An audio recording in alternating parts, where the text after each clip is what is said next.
Here is my Kickstarter preview for Altars, Traps of the Deep. Hello everyone and welcome back to the BattleCast. In today's video I am doing a Kickstarter preview for the upcoming board game Altars, Traps of the Deep. Now this game is a competitive board game for 2 to 4 players and it has large elements of Take That. Now this company is an indie board game company and they are known for another game of theirs called Christmas Tree, where you have to design the best Christmas tree. And it sounds a little odd, but it's actually a really well received game and Tom Vassell rated it very highly.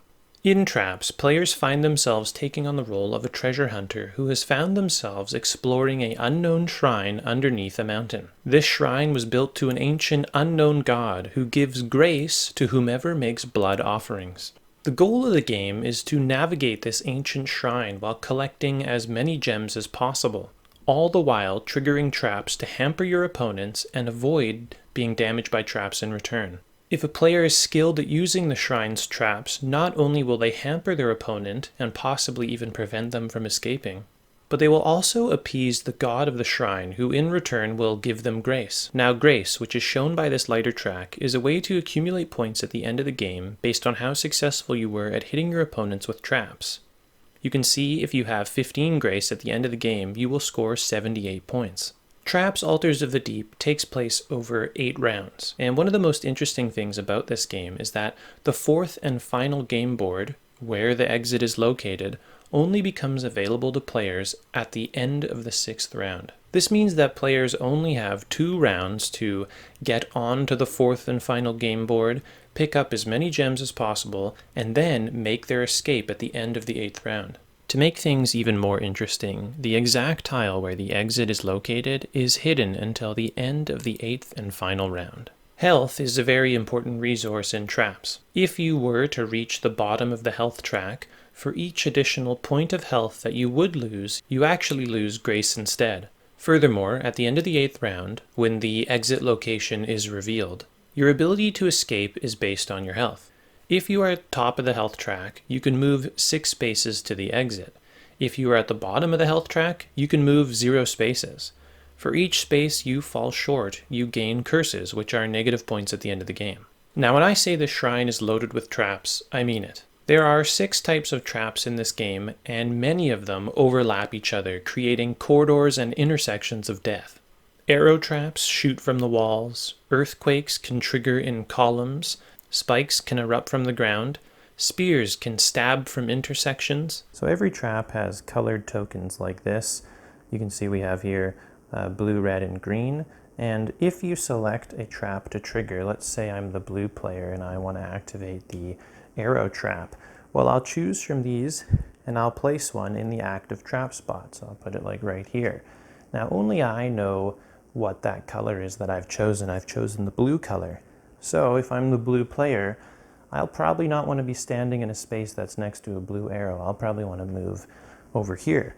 Why would you want to damage your fellow treasure hunters? Why, for blood offerings, of course. For every player you hit, you gain grace, as well as inflicting damage and stun conditions which hamper their movement or their ability to escape, and you can even inflict curses which are negative points at the end of the game. Now, not all traps are inherently evil. The secret passage trap allows for quick movement around the shrine, and the flood trap can push players along every axis and allow them to pick up items along the way. Now there are 3 types of actions in traps, which are all repeatable, and you can perform up to 4 actions per turn. The first is the move action, and you can move 1 space per action, but if you decide to use all of your movement for actions, you actually get +2 on top of that. You can use the take action, which is exactly what it sounds like. It's picking up gems or opening chests. And you can also use the heal action to heal 1 health point per action used, or if you use all of your actions to heal, you're resting and you get +2 health. Now in traps there's also things called luck stones, and you start the game with 2 of these, but more can be acquired by opening chests. These are one-time use items that really spice up how this game plays. Luck stones can do a variety of things, all the way from making you immune to the push effects of the flood trap, to even gaining extra actions on your turn. Traps Altars of the Deep takes place over 8 rounds, and every round comes with 2 unique modifiers in the form of hieroglyphs. These only affect the current round on which they were revealed on, and they really help to spice up the round and give direction to what the treasure hunters may want to do on their turn. And so I'm going to grab these ones from the first round here. So what these say, the first one on the left says, every time you take a green crystal, you get a free move action immediately. It's only applicable this round.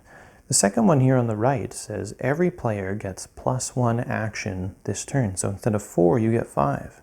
Lastly, we have these massive red crystals, which are actually worth 35 points each. These are called the Heart of the Mountain. And the way that you get these is really interesting. Throughout the dungeon, you're going to see that there are these map tiles located here. And there's 2 different types of map tiles. They're actually clearly indicated on top. One of these map tiles here is showing us on which x-axis the Heart of the Mountain is located. The other map tile is showing us on which y-axis the Heart of the Mountain is located. Now, if you're a player and you collect 2 of these, it'll be like this, for example. So for example, and this can be applied in any of the, I believe, the 2 or 3 boards. If you were standing here or here, you would simply reveal these map tiles to the other players and say, I'm standing on the spot where the Heart of the Mountain is, and you grab one of those 35-point gems. Now, Traps ends exactly how you think it might. Once players have made their escape, you tally up the points from a variety of sources. Different colored gems are worth different amount of points. You tally up the grace totals from the grace track, and curses are subtracted. The winner is the player with the most points. So Traps Altars of the Deep is a chaotic take-that game that plays very smoothly. The programming of the traps happening before the movement means that players can only really plan for themselves, and you just have to pray you aren't going to be eviscerated by ancient devices at the end of your turn.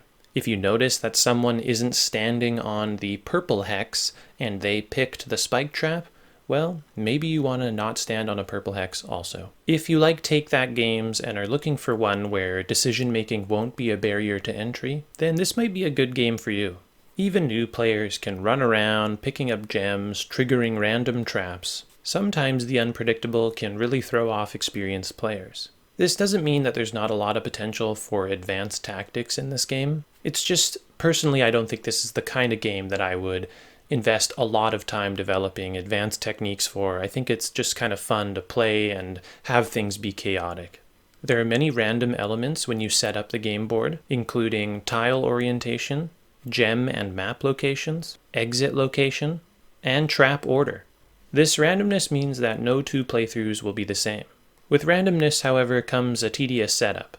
This is no Gloomhaven or Mansions of Madness, but there are many small components that need to be counted and dispersed in a specific order and in a specific amount. The first couple times I set up this game, I found it a bit confusing. Traps Altars of the Deep from Clevergreen Games comes to Kickstarter on June 11th, and for the modest price point of about $60 Canadian. Be sure to check out my gameplay overview video if you're curious about how the game plays. Thank you so much for watching, and I'll see you next time. Thanks for watching. I hope you enjoyed the video. New videos come out every Friday or Saturday. If you enjoyed this video, consider giving it a like or even subscribing to the channel, or you can leave me a comment in the section below. Until next video, I'll see you then. Thanks.